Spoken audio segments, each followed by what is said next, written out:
everyone, this is Federico from Team PLAYMATS and we are here finally bringing you guys the final of the VIP Cup. We're terribly sorry we dropped this video a little bit late, but nonetheless we hope you enjoy because it was a crazy match. Now, before we get into it, and now a shout out to our sponsor, the first one being GRAAD, that stands for Great Authority and Authentication Division. That is a brand new certification for quality and authenticity of collectible cards. They want to offer professional and non-professional collectors an high quality and specific service regarding the authenticity and quality of collectible cards. Moreover, GRAAD offers the same services regarding whole brands in all TCG languages, so go check them out. The next shoutout will be for PLAYMAT per TUTTI. They make stunning custom playmats which are totally amazing to play with, let me tell you.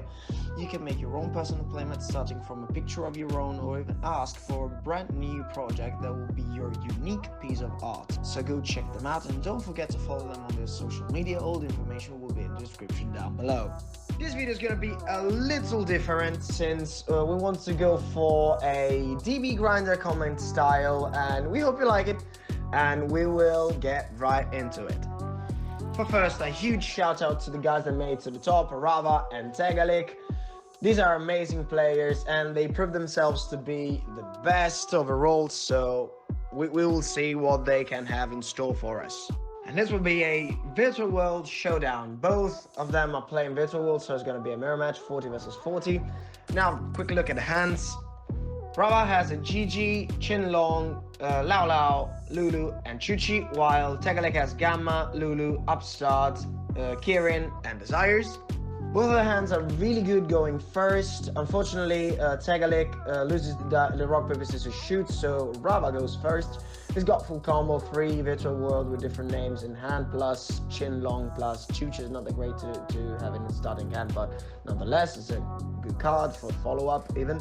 Well, Tegalik just got one high-impact hand trap, such as Gamma, but, you know, we'll see what he can do about it. Tegalik hand was really good going first as well, but you know, just you want to see what he can pull up against full combo and just a Gamma.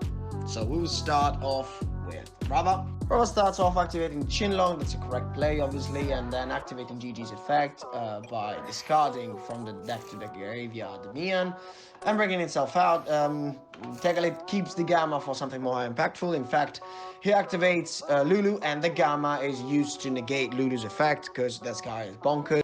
Rava has the follow-up by activating Lala's effect, will bring itself out, dumping the Chinlong for follow-up and reviving the Lulu from the graveyard.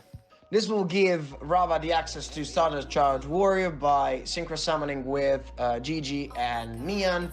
Start a Charge Warrior, let's draw one. The draw is really awful, man. Side-frame driver, that you hate to see it. You hate to draw it, definitely. But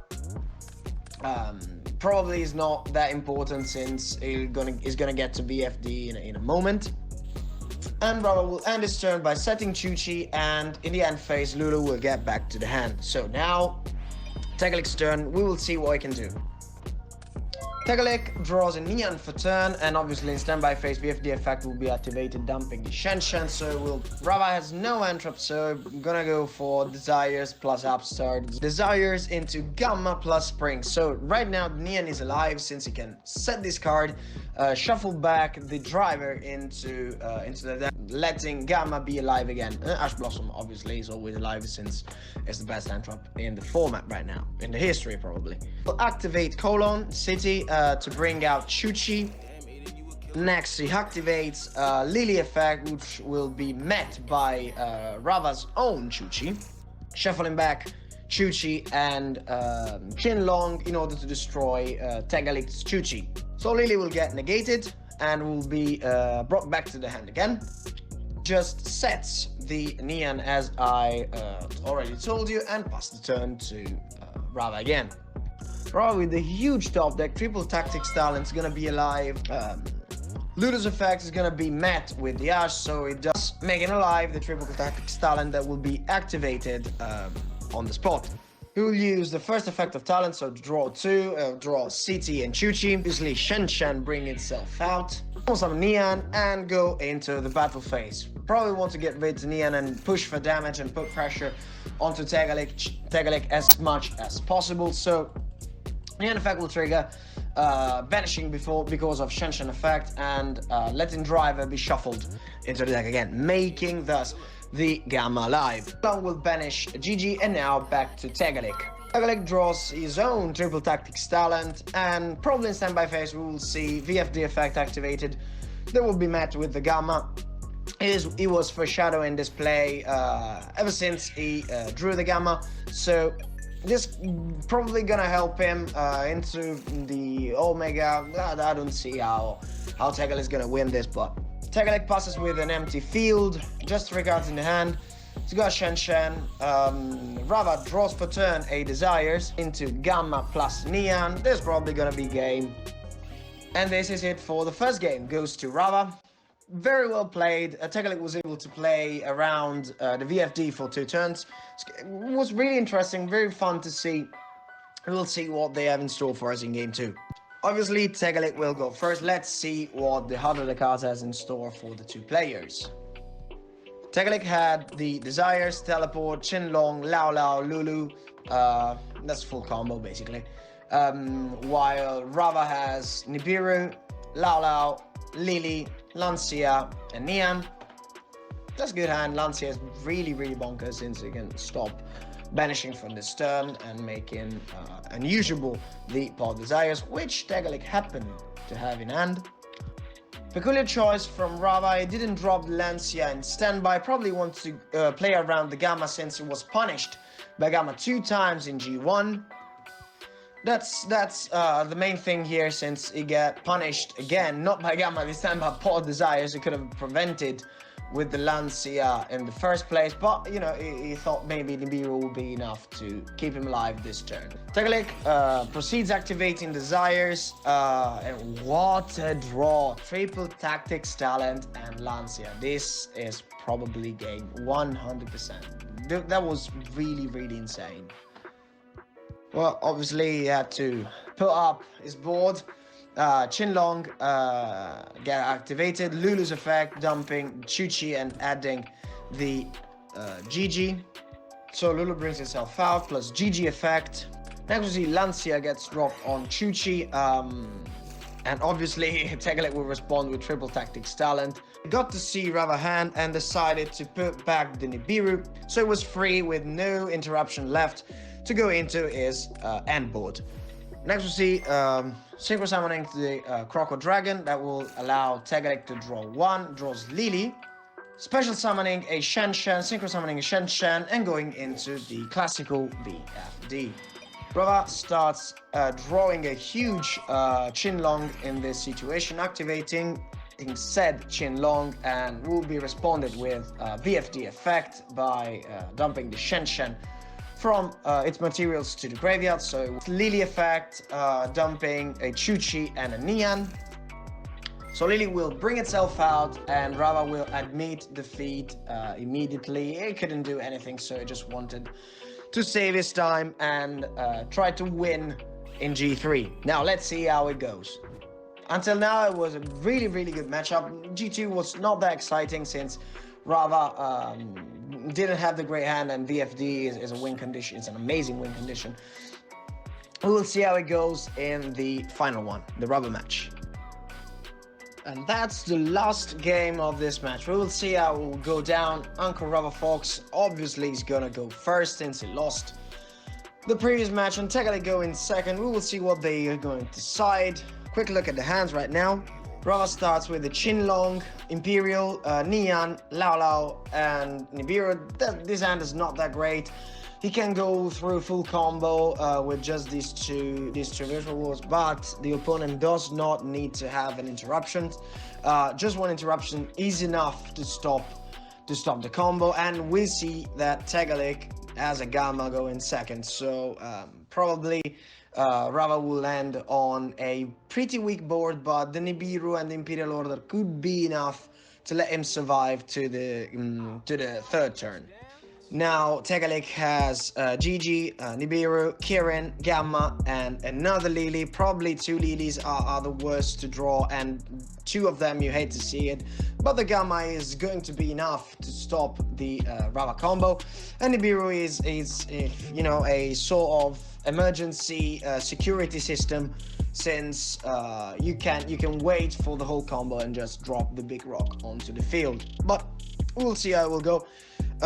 Standby and main go through. It starts off. So Rava starts trying to get to the combo, normal summoning the Neon and activating Lala's effect.